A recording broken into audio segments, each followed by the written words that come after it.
Wala ako sa Quezon City. Yes, sir. Okay? Now, Nasa Cavite ako. yes, sir.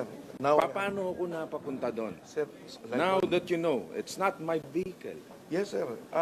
Like what I've said, I just relied on the information that was relayed to me ng tropa ko, sir. Yes, So sir. based on hearsay, Sir, wawasakin mo yung sir, senador. I have no intention Paano na pa yung mga maliliit natin mga Sir, wala kababayan? pong intention na sa akin kayo. Why will I do that? Bakit mo binanggit yung pangalan ko Sir, sa media? yun po, Sana nakakaradyo po ako. bine-verify niyo muna. Sir, that's Hindi, what I binanggit did. mo sa radio eh. That's what I... Sir, di po ako Narinig ko yun. in-interview na sinabi ko po na nandun kayo. Wala po akong binanggit na gano'n. Just that, nandun po ako, na nagraradyo po ako, narinig po nila.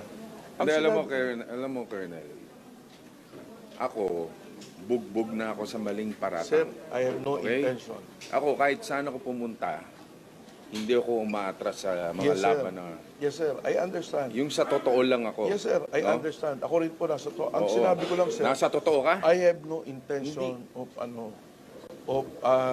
ruining your name. Just that, sir, yun lang po yung information na binigay sa akin. So I relied on that. If it was a mistake, then I like what I said kanina, sir. Nagkakamali tayo, lahat tayo, tao nagkakamali. And I apologize. Pero kung Or hindi niyo po- you apologize to the public. Yes, sir. Yes, sir. Yes, sir. I will. I have already apologized, Kano. I'm really sorry. I already apologized kanina. I already made an apology. Tao lang po tayo. Lahat po tayo nagkakamali. Eh ngayon, kung nagkamali po yung enforcer ko, as the commander of the task force, the buck ends with me. I do not need to present the enforcer anymore. Kung nagkamali siya, ako na po ang sasagot noon. Ngayon, sir, wala po akong balak ipatanggal. Kung ako na lang, di ako na lang po. But the buck ends with me. The responsibility ends with me. Yun po ang ang ng commander eh. I need to make decisions. I need to make decisions. It is not to ruin the senator.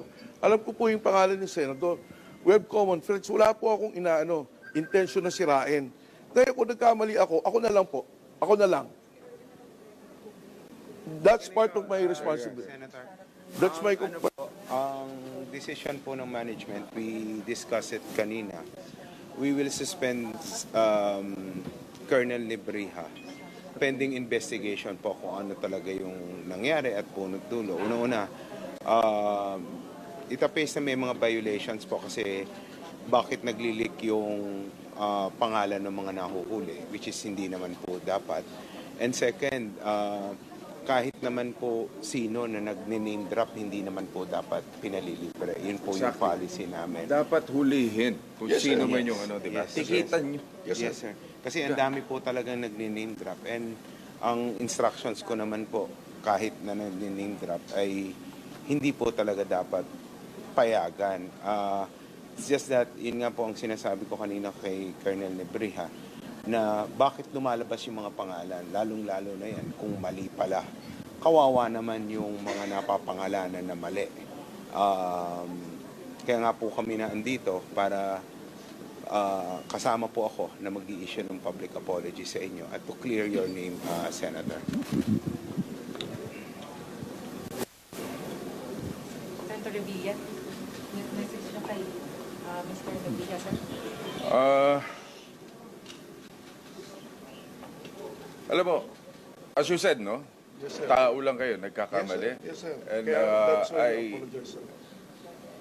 pero masakit kasi yan eh. Yes, sir. I know the Masakit feeling, yun. sir. And ayoko, That's I'm why sure, I dito sa mga pangyayari na to, mayroon pa rin mambabash pa rin sa amin, and that is so unfair.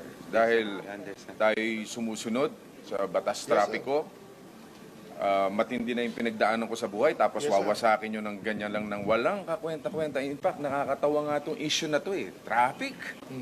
Ang daming problema ng bayan na dapat iniintindi namin, tapos titirahin nyo kami ng ganyan. But we have to answer back because nawawasak yung pangalan namin eh. Yung mga tao nagsasuffer sa traffic.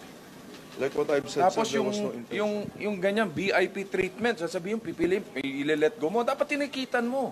Yes, sir. That's my fault. Diba? Like what I've said, Eh sir. tapos nilet go mo, tapos wawasakin mo. Yes, sir. Diba? Again, sir, that's my judgment call. I'm sorry.